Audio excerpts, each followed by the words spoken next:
بسم اللہ الرحمن الرحیم۔ شروع اللہ کا نام لے کر جو بڑا مہربان نہایت رحم والا ہے۔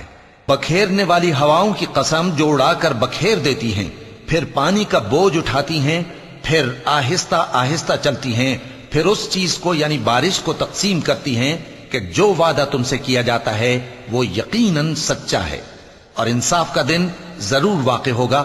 اور آسمان کی قسم جس میں کئی رستے ہیں کہ اے اہل مکہ تم ایک اختلاف والی بات میں پڑے ہوئے ہو، اس سے یعنی عقیدہ آخرت سے وہی پھرتا ہے جو اللہ کی طرف سے پھیرا جائے۔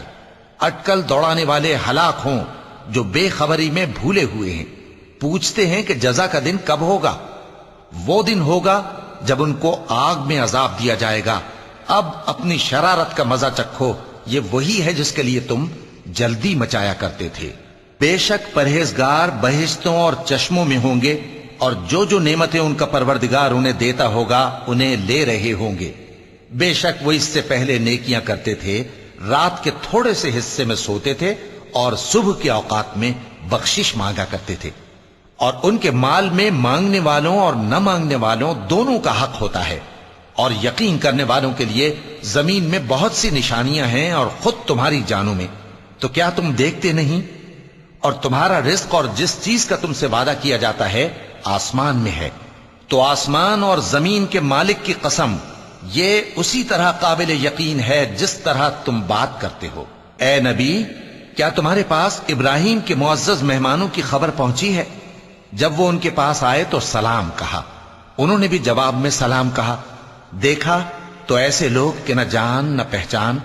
پھر وہ اپنے گھر جا کر ایک بھنا ہوا موٹا بچڑا لائے اور کھانے کے لیے ان کے آگے رکھ دیا۔ کہنے لگے کہ آپ تناول کیوں نہیں فرماتے؟ اور ان سے خوف محسوس کیا۔ انہوں نے کہا کہ خوف نہ کیجے، اور ان کو ایک دانش مند لڑکے کی بشارت سنائی۔ تو ابراہیم کی بیوی چلاتی آئیں اور اپنا منہ پیٹ کر کہنے لگیں کہ ایک تو میں بڑھیا، اوپر سے بانجھ۔ انہوں نے کہا تمہارے پروردگار نے یوں ہی فرمایا ہے، وہ بے شک صاحب حکمت ہے، خبردار ہے۔ ابراہیم نے کہا کہ فرشتوں، اب تمہارا اصل کام کیا ہے؟ انہوں نے کہا کہ ہم گناہگاروں کی طرف بھیجے گئے ہیں تاکہ ان پر گارے کی پتھریاں برسائیں جن پر حد سے بڑھ جانے والوں کے لیے تمہارے پروردگار کے ہاں سے نشان کر دیے گئے ہیں۔ پس وہاں جتنے مومن تھے ان کو ہم نے نکال لیا، پھر اس بستی میں ہم نے ایک گھر کے سوا مسلمانوں کا کوئی گھر نہ پایا، اور جو لوگ عذاب علیم سے ڈرتے ہیں ان کے لیے ہم نے وہاں نشانی چھوڑ دی۔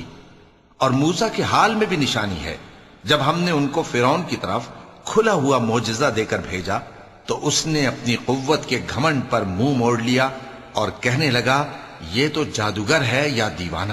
تو ہم نے اس کو اور اس کے لشکروں کو پکڑ لیا اور ان کو سمندر میں پھینک دیا، اور وہ کام ہی قابل ملامت کرتا تھا۔ اور عاد کی قوم کے حال میں بھی نشانی ہے، جب ہم نے ان پر نامبارک ہوا چلائی، وہ جس چیز پر چلتی اس کو ریزہ ریزہ کیے بغیر نہ چھوڑتی۔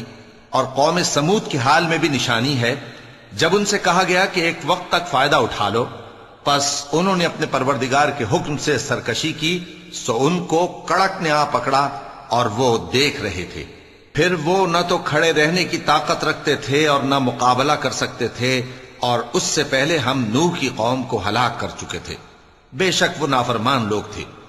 اور آسمان کو ہم ہی نے اپنی قدرت سے بنایا، اور ہم کو ہر طرح کی قدرت ہے۔